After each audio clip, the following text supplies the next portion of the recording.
Welcome to episode 14 of the Busy Pastor Podcast. My name is Greg Gibson. As always, I'm here with my co-host, Trent Stewart, the lead pastor at Foothills Church. And today we are talking about being busy in our marriages.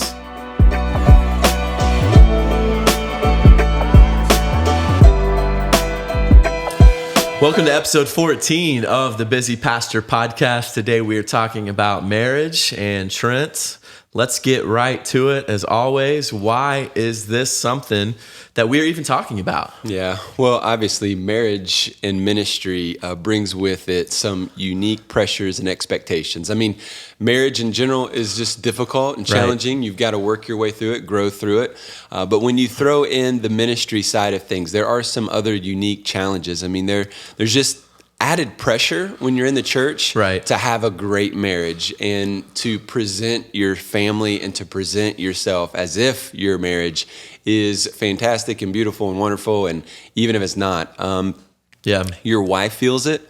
Your kids feel that as well. You do tend to live in that glass house where everybody's kind of watching you. And so when you're in public or when you're, just in the hallways on Sunday mornings, people are watching your interactions. And so you feel that tension and pressure, and that expectation is there. And your wife feels that expectation. Your church actually has expectations for our wives. Spoken or not spoken. Spoken or Absolutely. not spoken. Yeah, they're how she serves. Is she gonna be a teacher like Beth Moore? Can she play an instrument? Can she sing? Is she talented in this area or that area? And so there's that pressure. And so we preach about what marriage should look like, from the pulpit, from the stage, but are you as the pastor actually experiencing a healthy marriage, a joyful marriage? Does your wife love the ministry? Does your wife love that you are actually in ministry or that you are a pastor? If not, why is that? And so I think sacrificing your marriage on the altar of ministry is one of those things that we've all heard, but we always have to come back to that reality. Is that something that we're currently doing? Yeah, when you combine, as you said, marriage and ministry, it's going to bring with it pretty unique challenges, pretty unique pressures, pretty unique expectations. I think we can talk about marriage all day, but when you combine those two arenas, there's a lot of pressure. There's a lot of things, whether spoken or unspoken, that your church in your context is saying or not saying. And so for pastors, this is a big deal. And so let's talk a little bit about the practical aspects of this for a minute. Well, this kind of relates to all marriages, but we have no idea what love is when we start dating. I mean, we start liking someone. There's infatuation, really. There's affection. Yeah, we're drawing, together because of common likes, and we like how each other looks and those kinds of things. And so we get married, and then 6 to 12 months into the marriage, we have to start to learn that, okay, love is different than just liking. Right. When we say love, sometimes it just means, we're really just saying, I have strong romantic feelings for you. Sometimes when we say I love you, it just really means I really need you in my life right now. I like how you make me feel. Right. I'm happy that you want to be with me or that you thought of me. And so that's all selfish. It's all inward focused. And that's natural. That's how we all kind of initially feel those affections. But we have to move into what it really means to love. Obviously, God shows us what that looks like in the New Testament, really all throughout the Bible. And 1 Corinthians 13 specifically talks about what this love is. And for all marriages, we have to determine that this is a covenant that we've made. It's not just a contract that we signed. It's a covenant between us, our spouse, and God. And we're going to choose to love this person.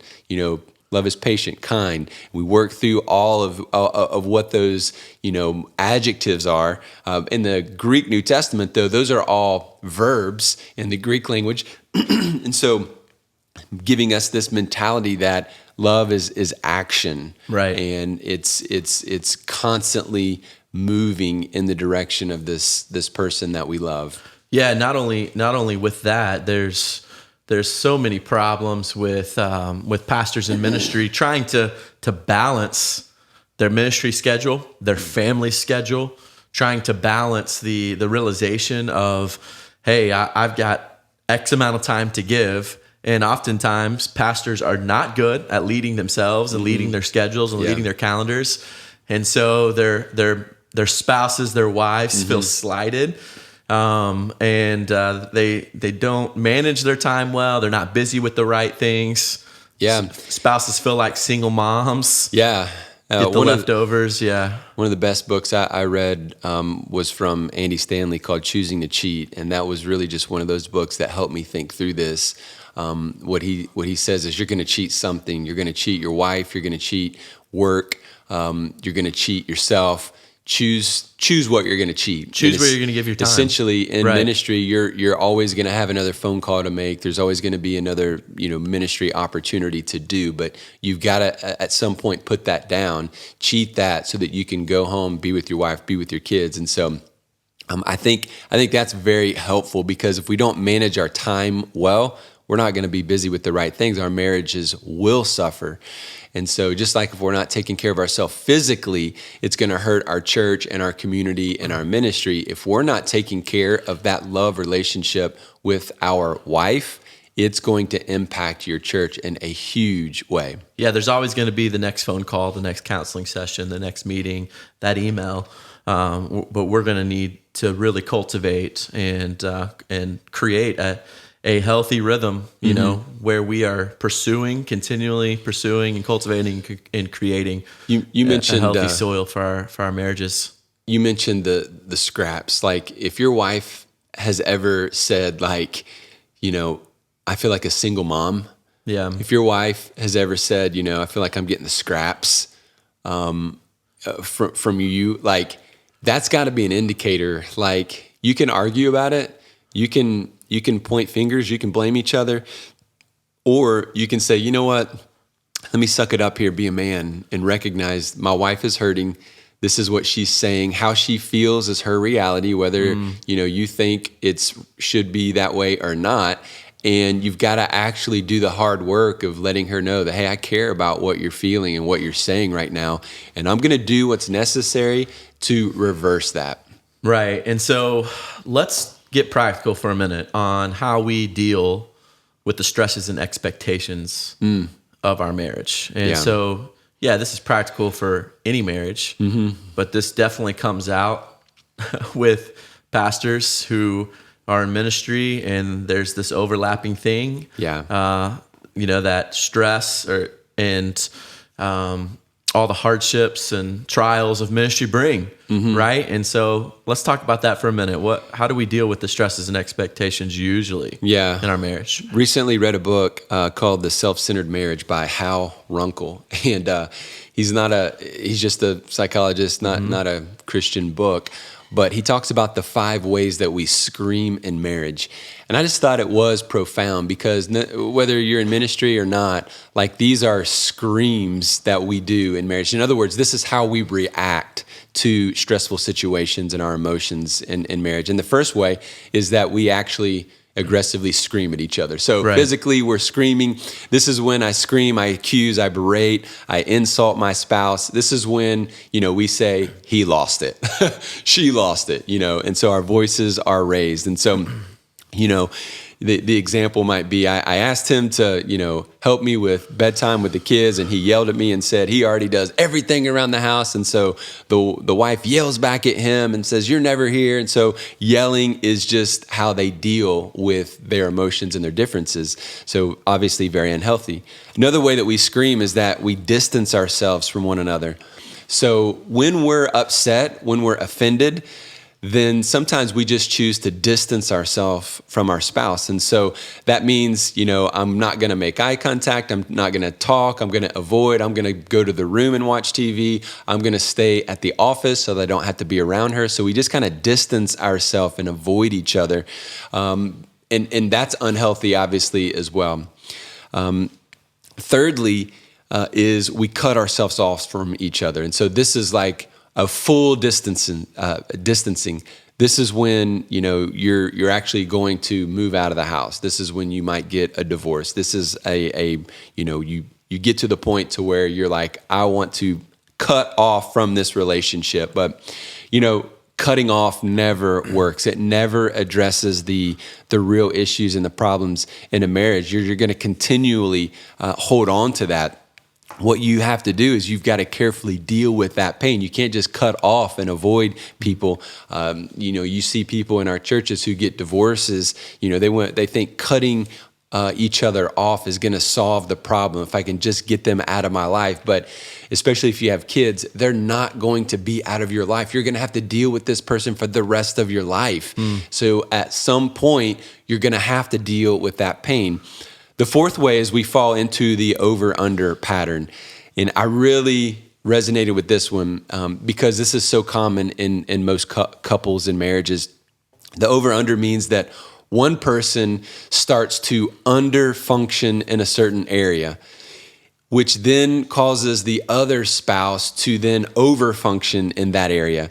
So here's how it works. In the normal stress of marriage, one spouse starts to under-function in, let's just say, the housework, taking care of the house. So maybe the husband is, the pastor listening, under-functioning in dishes, laundry, cleaning, that kind of stuff. So his wife then starts, they don't talk about it. They don't like have a healthy conversation about it. It just happens.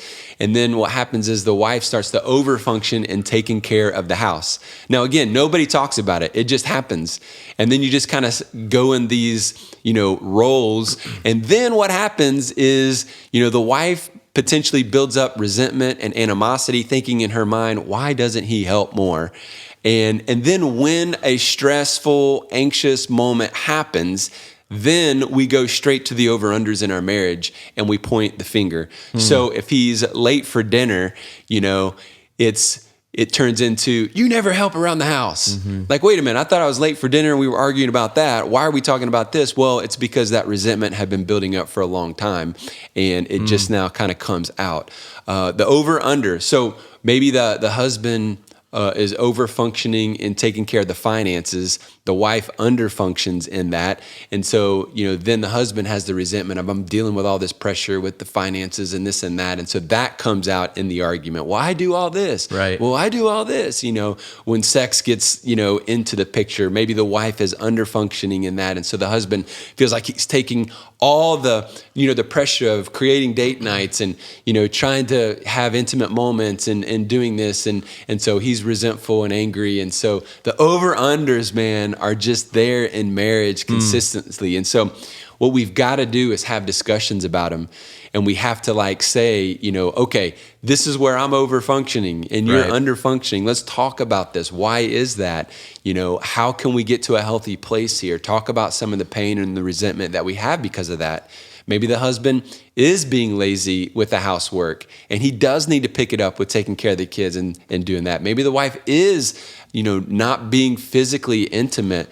And why is that? And let's talk about that and let's get to a healthy place in that and without screaming. But these over-unders are just another way of screaming. And so I love it. And then the final way was when we triangulate others into the conflict. So another way that we scream in marriage, he says in the book, is that we get our friend involved in the conflict.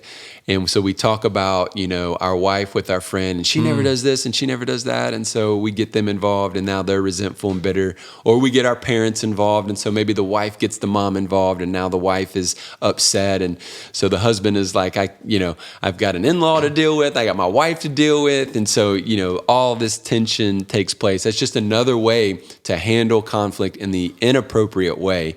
And we have to move in a healthy direction. Man, that is so good and so important. And just to recap, because that is a lot of information, but the 5 ways we scream: we aggressively yell. Yeah. That's the good. Open conflict is not good. Then we start to distance ourselves from one another. Not good. We cut ourselves off from each other. Then number 4, we fall into this over-under pattern. And I think that conversation right there is in many ways the meat of this whole episode. Yeah. And then 5, we triangulate and bring others into the conflict. And so we do this in ministry all the time. Yeah. And when we overlap our marriages with our ministry, because there's all these unspoken expectations, maybe in date 1 that you never talked about, to date 30, and then you're engaged, and now you're married, and now you're married for 20 years, and you still never really sat down, talked about them, put them on paper, whatever it is. So what are the steps? Yeah. So all that is so good. Go back and listen to that 20 more times. Yeah. But let's talk about kind of the steps now that we take out of that. Yeah. But by the way, remember that your wife didn't know what she was signing up for when she married a pastor. Maybe you didn't even commit to the ministry when you guys were dating, or maybe she kind of knew. She had no clue what she was stepping into. She was being supportive, right? We have to keep that in mind. She had no idea. But yeah, steps. So steps. I think first of all, you got to identify which area, you're in the category of. So if you guys are yellers, just identify that, have that conversation. If you're in the over under, let's talk about that. I feel like I'm over in this. I feel like I'm under in here. And then, just really begin to identify where you're at. And then you got to confront yourself. So when do you do that? When do you physically yell? What are the circumstances? Is it about when you're talking about where we're going to spend the holidays this year and what that schedule? Is it about finances? Is it about a certain, child dynamic in parenting? There's usually going to be one or two areas that consistently bring that emotional stress. And so understanding what those topics are. So next time when you start to walk into that, you can say, hey, I know this typically leads us to scream and yell and fuss and fight, but let's take a deep breath here and let's commit that we're not going to lose our emotions here in this moment. I think thirdly, you've got to realize it's sinful. You've got to realize where the sin is at here. And so when we're not in a healthy relationship with our wife, when we're treating her in an ungodly way, it's sinful. If we're not honoring her, if we're not loving her, if we're not leading her well, that's sinful as a leader, as a pastor. We've got to recognize that is sin, repent of that sin, start doing the hard work of overcoming that and confessing that, and through the Holy Spirit, recognizing that maybe I'm not handling my words well, my reaction well. And then fourthly, I would say you might need to get some help. So help comes in the form of reading books, listening to podcasts, focus on the family podcasts, those kinds of things. Talk to a friend, talk to a counselor together, and start working on that. I think as pastors, so often we're so afraid to get help in our marriage because, again, going back to the beginning of this episode, we have to keep up the facade. We have to keep up this perception that we got it figured out, guys. We are good to go. Listen to what we have to say. When really, I think you earn a lot of trust with your people if you actually say, you know what, we do struggle and we are with you guys as a people. We struggle too. We're with you. This is hard. This is difficult, but we're working on it. And by the grace of God, we're going to move through it. Yeah, man, that is so good. Conflict usually happens in our marriage when we see you have one expectation, your wife has one expectation, sure, and they're not met. And I love this pathway to where you wake up one day and you're like, man, things aren't good, right? And you realize, okay, well, for 10 years there's been an unspoken, not met expectation, and now we've gone through these 5 steps in a way of screaming at each other. To now we're bringing other people in. There's unspoken over/under patterns in our marriage, and now we're working towards these steps to kind of recultivating health, right? And one of the things that my wife and I did when we were engaged, I wrote out 100 plus questions, and man, I was an overachiever where I was just like, okay, in every category of my life, I just kind of bullet pointed questions out. So when do we eat dinner? Who does the dishes? Who walks the dog? When do we do laundry? Who's in charge of laundry? How often are we going on vacation? How, talking about the in-laws, who deals with whose side of the family? And every couple of years we go back to those questions and we realize kind of, okay, we've kind of disaligned or unaligned from that. And now we can see, okay, there's conflict, right? And then again, we do the hard work of kind of writing out our expectations, agreeing together. And it is so helpful to begin to do that, because then Grace and I begin to see, okay, these are the ways that we have practiced the 5 screams where we've not been aligned. And a lot of that has to do with unspoken expectations in ministry. Not leading in the way that maybe I should have been leading. And so let's talk about how to cultivate a healthy marriage. So these are landmines, right? These are ways that we go about having an unhealthy marriage. But let's talk about overlapping ministry and marriage and how we cultivate that. Let's give some practical advice here. So 1 Corinthians 13, when Paul talks about love, he's saying there in the first couple of verses that gifts without love are useless. So, if you have all these amazing gifts, but you have not love, then you're like a resounding gong, a clanging cymbal. It's useless, essentially. And so maybe you have some great gifts. You're a great pastor. You're a great leader. You're a great speaker. You were great at sports, whatever. You've got charisma, blah, blah, blah. Your wife doesn't care what your gifts are if you aren't showing her love. And so you've got to recognize that maybe your gifts, got you the girl, but it's not going to keep the girl. You've got to consistently show her love and not just lean on, oh, I'm so talented.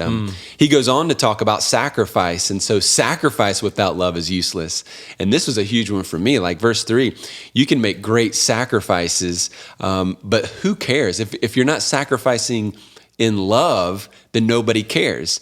You might think that you're sacrificing for your family because you work so hard or you're at the office so much, but if you're that's self-love. At the end of the day, that might be because you want more money, accolades, power, whatever. If your wife is saying, no, I want you home, man, we need you here, then you're probably sacrificing for a selfish motivation instead of really putting your family first. And so 1 Corinthians 13 goes on to say in verses 7 and following, love bears all things, believes all things, hopes all things, and says love endures. And so that word endure is a Greek military word that is used to describe like when an army is sustaining against the assaults of an enemy. So the enemy is attacking your marriage consistently through culture, through all of your personal issues, through your own sin. He's constantly attacking. And so will love endure?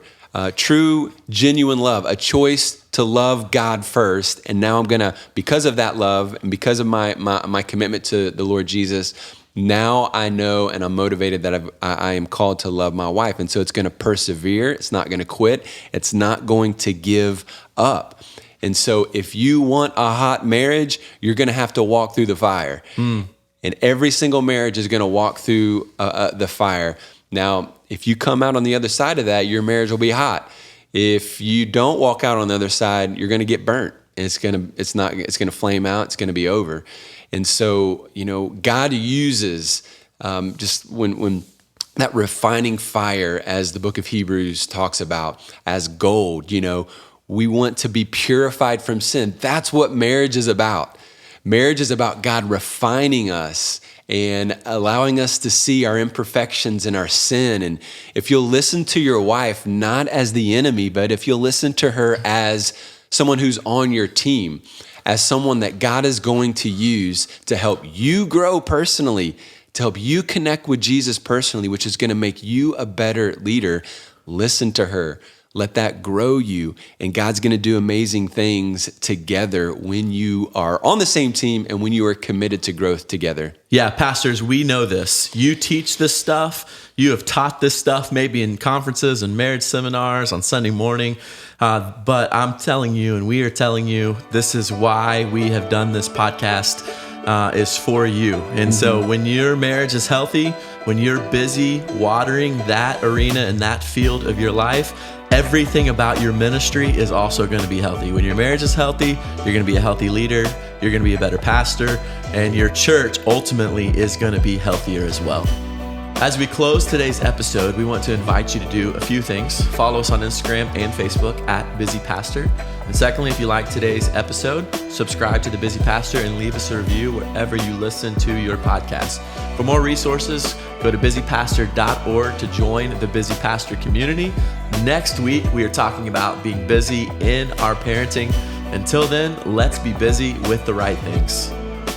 Thank you so much for tuning into our YouTube page. Hit subscribe, share it with your friends, and don't forget to comment below. New episodes come out every Thursday. For more content and to join the Busy Pastor community, visit busypastor.org.